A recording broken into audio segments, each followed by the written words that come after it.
Welcome back to another episode of On the Clock with Steve Shoup. I'm your host, Megan Shoup. You can find me on Twitter at Megs08DFS. And of course, I'm joined by Steve Shoup, who you can find on Twitter at SteveOSpeak. And we are back to talk NFL draft because it is just a week away. So we have a couple fun NFL draft shows this week, and we can't wait to break it all down for you. So, Steve, what are you most looking forward to 1 week out from the draft? Just kind of seeing how all the dominoes end up falling. I think this year, since there's not the clear-cut number one quarterback, and even we've been hearing, is it Hutchinson, is it Walker for the top pick? Which of the top couple tackles go first? Which of the top receivers does Stingley go ahead of Gardner? So, Right. No position seems to be locked away where we have the clear-cut number one. I think everyone has their personal opinions, of course, but just to see how that all shapes up, even at the top of the draft, which is something that, generally speaking, maybe we don't know the exact order, but we know who the top edge is going to be, the top corner is going to be, the top receiver. This year, all those are up in the air.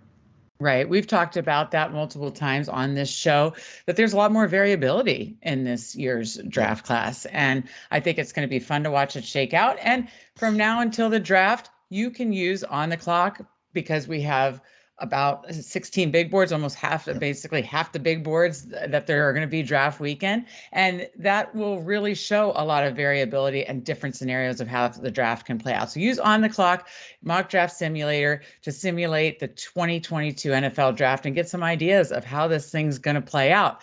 Also, you can get Ultimate GM, has no ads, and you can run through a whole entire offseason free agency. Still, there are trades that still can be made right now, and then obviously the draft. So be sure to check those out. But even better, is you can check it out on the clock live on Thursday night and Friday night of the NFL draft. That's right. We are going to be updating the data in real time, which means when a pick happens, we will update the team needs and that player will no longer be available. And then you can make your draft decisions live based on what's happening real time in the draft on Friday and Saturday. Thursday and Friday. So check out On the Clock Live on Thursday and Friday of the draft.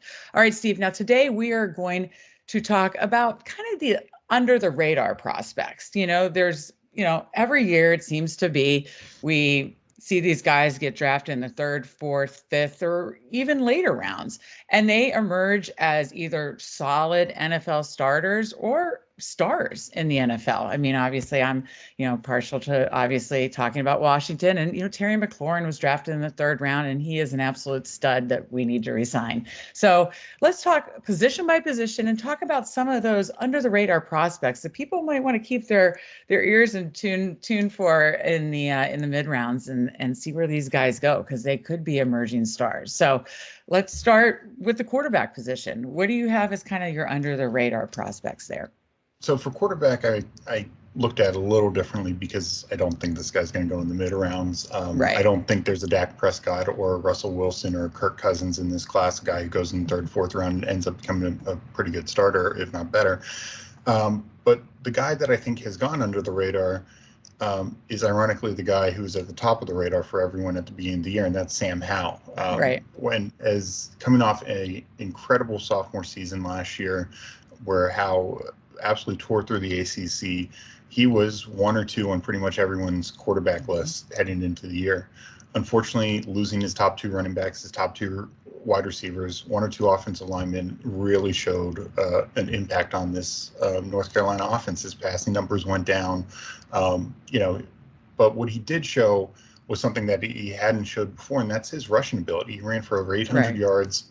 He picked up a lot of key first downs, key plays, touchdowns with his legs. And, that's the type of thing that nobody necessarily knew about him. He's not the fastest quarterback who's in this class by any stretch, but that kind of balance is good. I think he had a fine Senior Bowl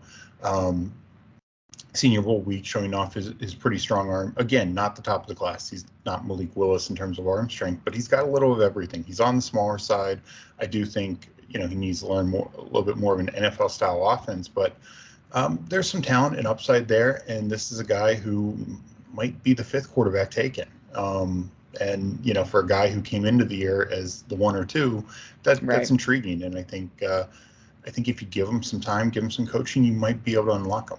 Okay. All right. Well, now let's move over to the running back position. Who do you see as some potential kind of under the radar prospects there?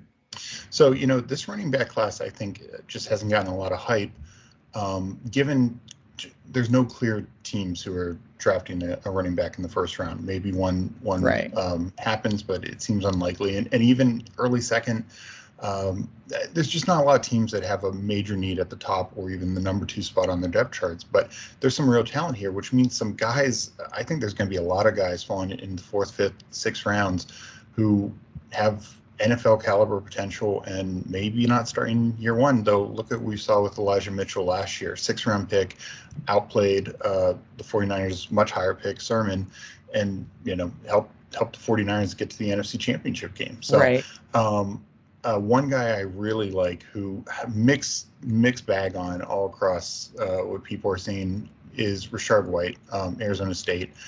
He is not going to be the number 1 running back in the traditional sense. He's not going to be a Jonathan Taylor. He's not going to be somebody of that nature, but he can do a lot when he gets to the open field, and he's an excellent pass catcher.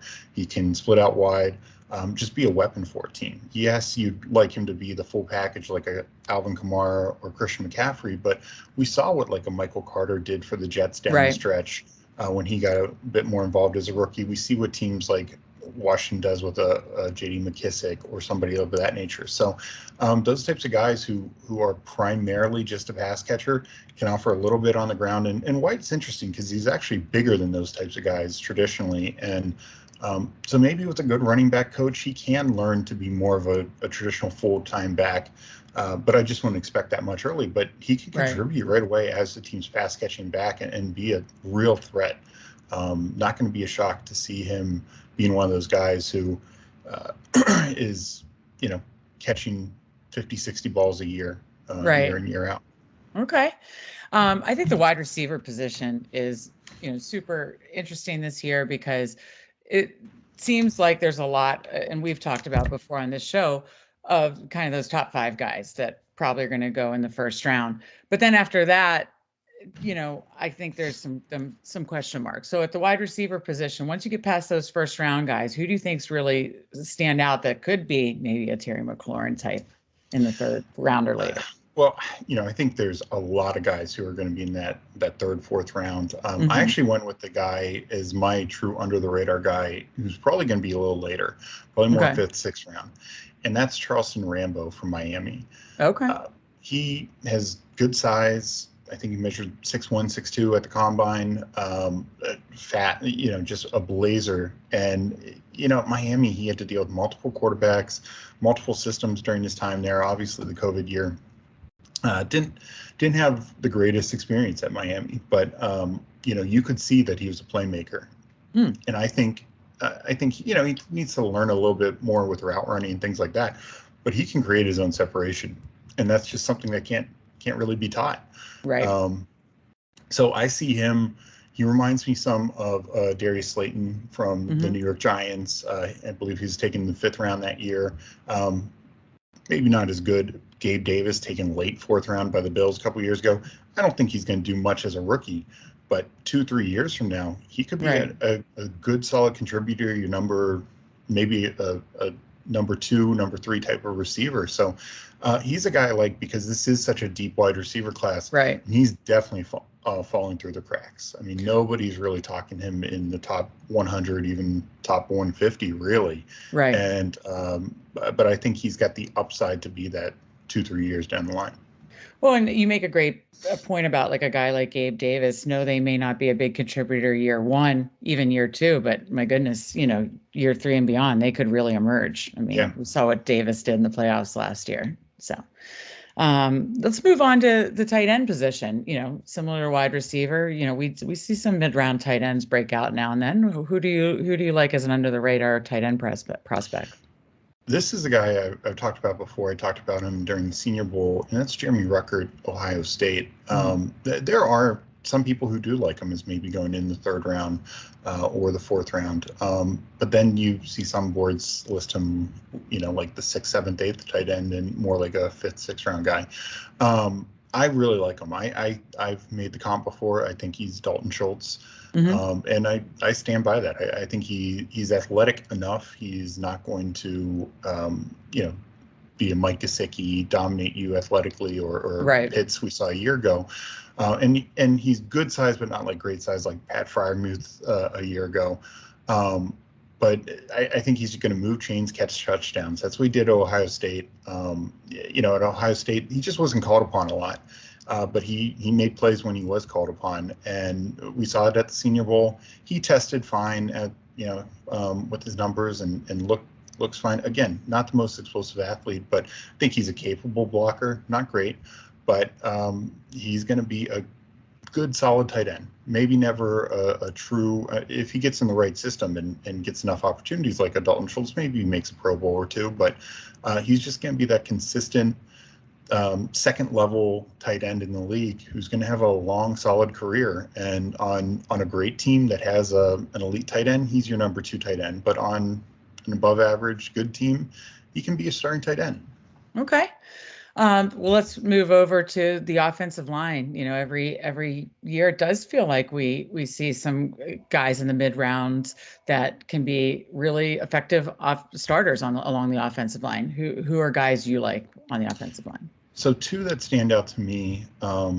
One would be Matt Wozenko, North Dakota, likely staying outside at offensive tackle. He's got enough of the measurables. He shows enough. Obviously, he played against smaller school competition, and so I don't think anyone should think that he's ready for the jump right away. But he's got the length and the frame. Where if he's working with a good offensive line coach, good program to build up some strength and keep some of his foot quickness, I think he could be a starter in a couple of years. And, probably starts out as your third tackle, fourth tackle, right. Maybe. Again, probably going fourth, fifth round, maybe even a little later, just because it is a pretty strong offensive line class. But I think he's a good day 3 investment for sure for teams that, particularly if you have a team that has some older starters and you think a year or 2 from now we're going to need to replace them. Right. For a more interior guy, I really like Cade Mays from Tennessee. He's pretty much played every position along the offensive line, so he offers that immediate versatility. Yeah. I think he's probably best at guard. Could play right tackle if you need him. Could play center if you need him. But I think he's a guard, and multiple year starter in the SEC, handled his own against some elite defensive players. So, he's not a guy who jumps off the page. He's not a Quentin Nelson, a Brandon Scherf, somebody like that. But I think he could even compete for a starting job as a rookie, probably more like a year 2 starter, as with most mid-round offensive linemen. Okay.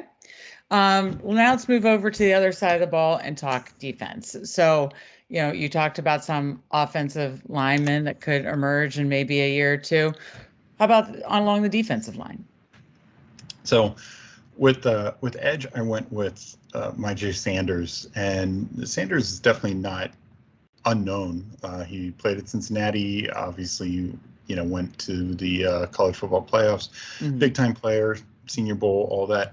But for a guy as productive as he is and who has some of the skill sets that he has, quick first step, I think he diagnoses plays really well, just smart, high motor. And he is a little undersized, but I mean, we see this consistently with undersized edge guys coming into the league. And his frame, he could probably add a little bit of weight, so I'm not too worried about that. But the reason I mention him is because he might be the 12th edge guy taken, Wow. maybe even later. It's just such a deep edge class that we could have 4 in the top 10 if it plays out correctly, and definitely 6 in the first round, right. Maybe even 7. So, he might not go until early to mid 3rd round, and you're getting a steal here. This guy can contribute as a rookie, maybe not a full-time starter as a rookie, but he's going to get after the quarterback. He's going to make plays in the backfield. At the Senior Bowl, he was living in the backfield during practices against NFL caliber offensive tackles. Right. Right.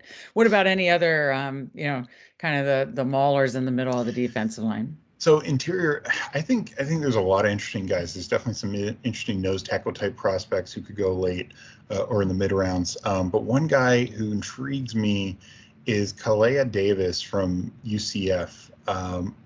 He inconsistent production, but what I love about him is just something you just can't teach. He's got that quick first step. He's so quick off the ball.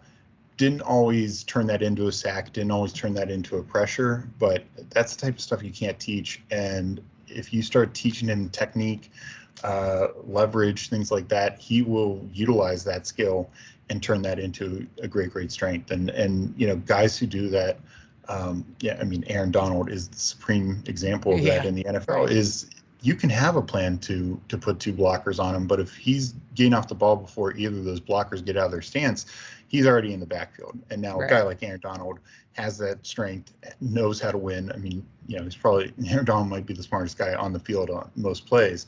But Davis, has the necessary size and skill set to be at least a situational interior rusher, and maybe he could develop into more. Okay. Now, these next two position groups I know are Washington Commanders. Might need to take a look at. Tell me about some under the radar linebackers.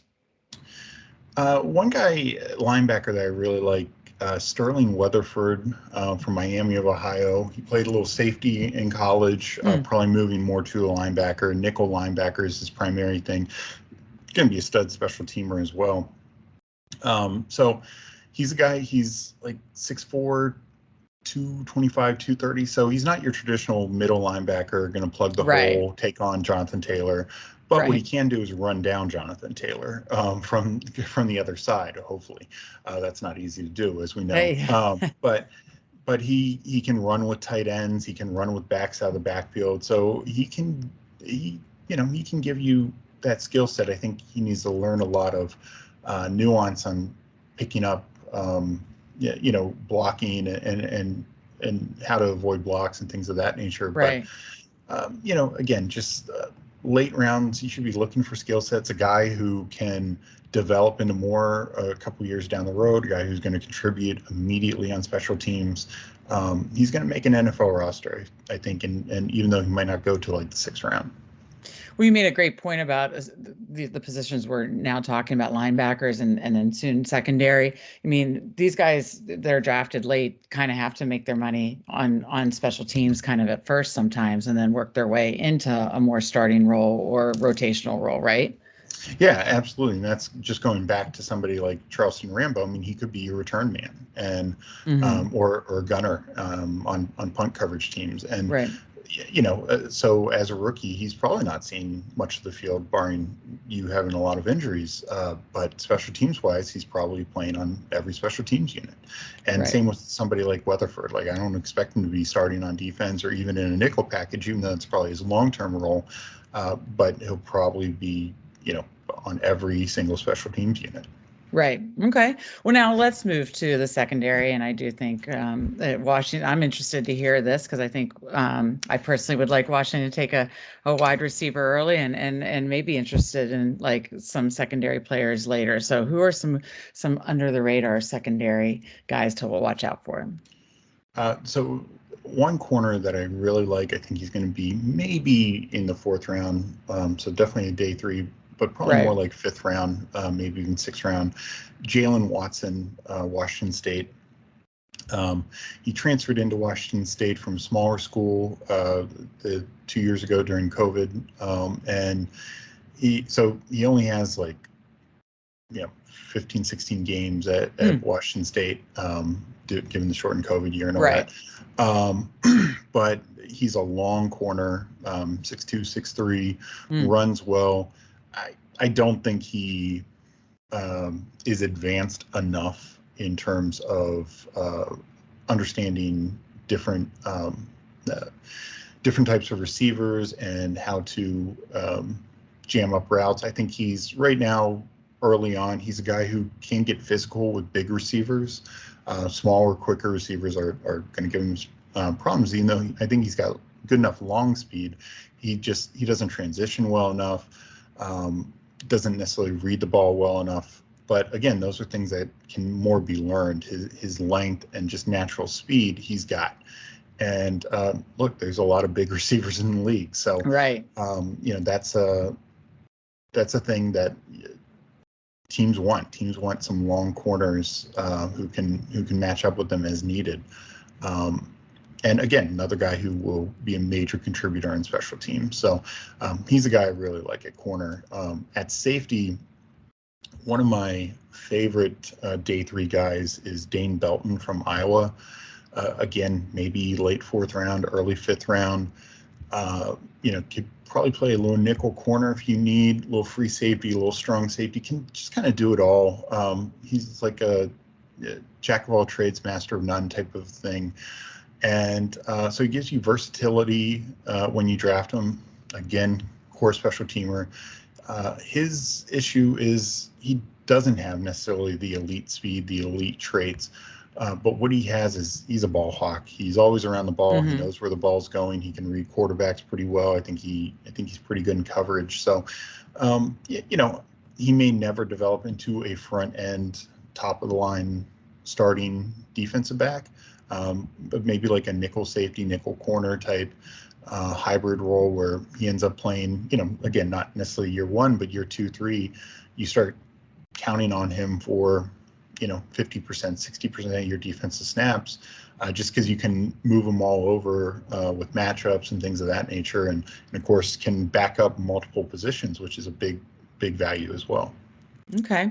Well, I like to ask these like fun, goofy, hypothetical questions. If you were in Vegas, had some chips to put on one player in like year 3 that you're most confident would be drafted in the mid to late rounds, but they're making the Pro Bowl, who would be that one guy that you'd say, I bet they could turn into a Pro Bowler?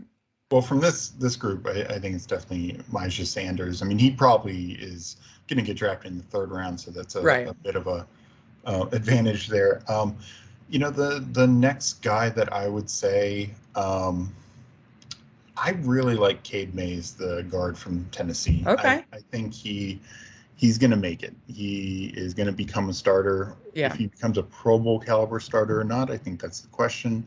Right. But I think he can be. But the potential's there. Yeah, I think he's just got. He's just smart, capable, can play multiple positions. So I think he's going to find a role, find a spot.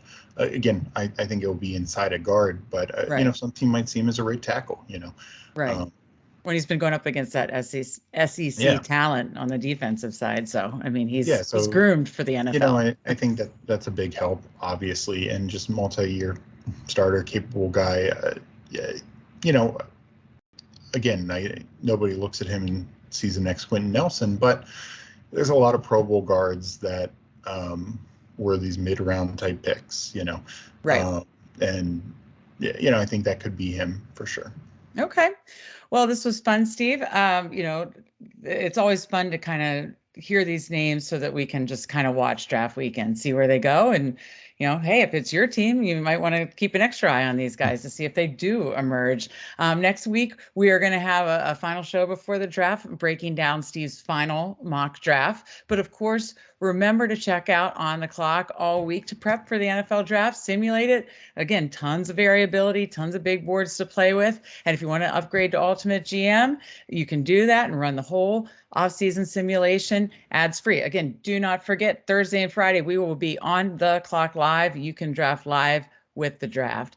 With that, please also remember to like this episode and of course, subscribe to the Fanspeak Network. We are just starting this network and we are really excited to grow it and bring you a ton more football shows. So for me, be sure to follow me on Twitter at Megs08. For Steve, be sure to follow him at SteveOSpeak, and we will see you next week to talk more NFL draft topics.